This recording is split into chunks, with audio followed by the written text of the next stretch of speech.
Hi! Welcome to Bookbox.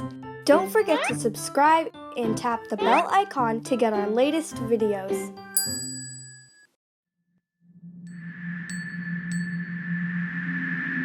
圣诞老人的圣诞节由拉维纳蒂创作。这是一个美丽的12月天，清澈的蓝蓝的天空和积雪覆盖的树梢。圣诞节的气氛已经到了，但是在圣诞老人的小屋里，一切都是安静的。往常准备圣诞节礼物的热闹不见了，因为圣诞老人病了。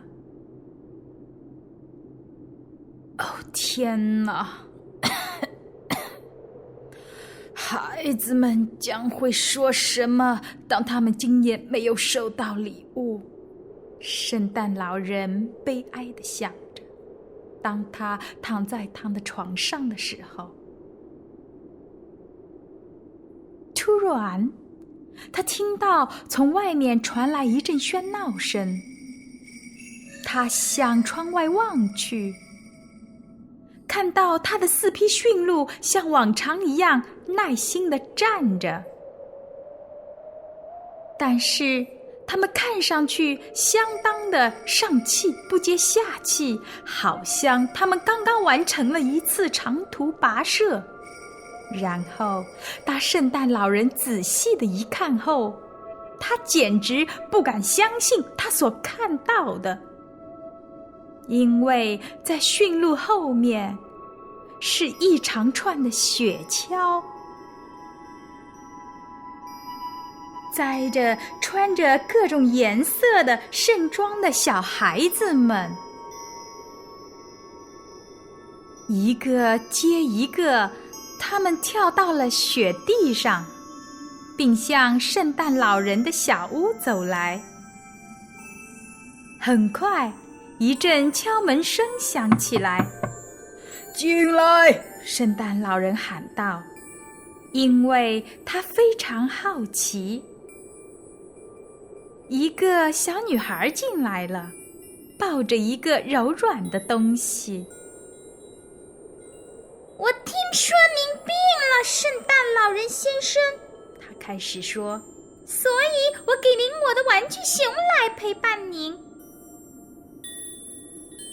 哎呀，谢谢你，小艾玛。圣诞老人说，因为他知道每个孩子的名字。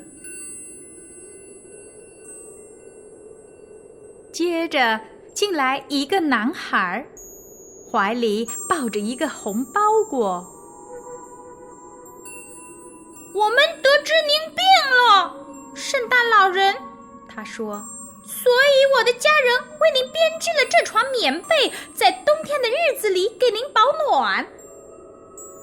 太棒了，真是奇妙的想法，保罗。圣诞老人微笑着，轻轻地拍着他的头，然后孩子们一个接一个地穿过圣诞老人的门走进来，每人都带着一份特殊的礼物，希望圣诞老人好起来。有饼干、馅饼、短袜、运动手套、书、智力拼图玩具，甚至有一棵小圣诞树。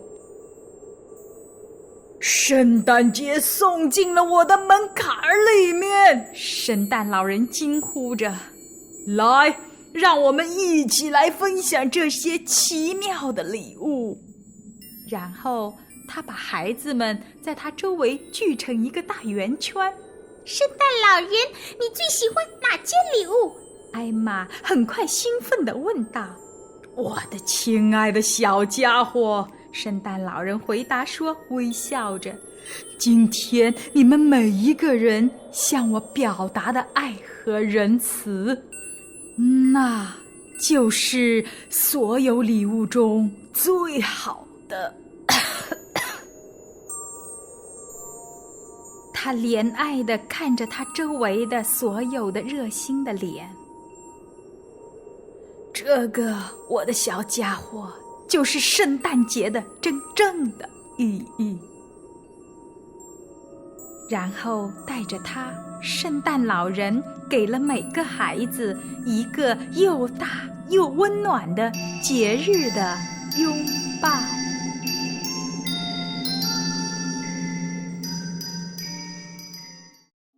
Hey there! Don't forget to like and share this video. Also, please leave your comments below.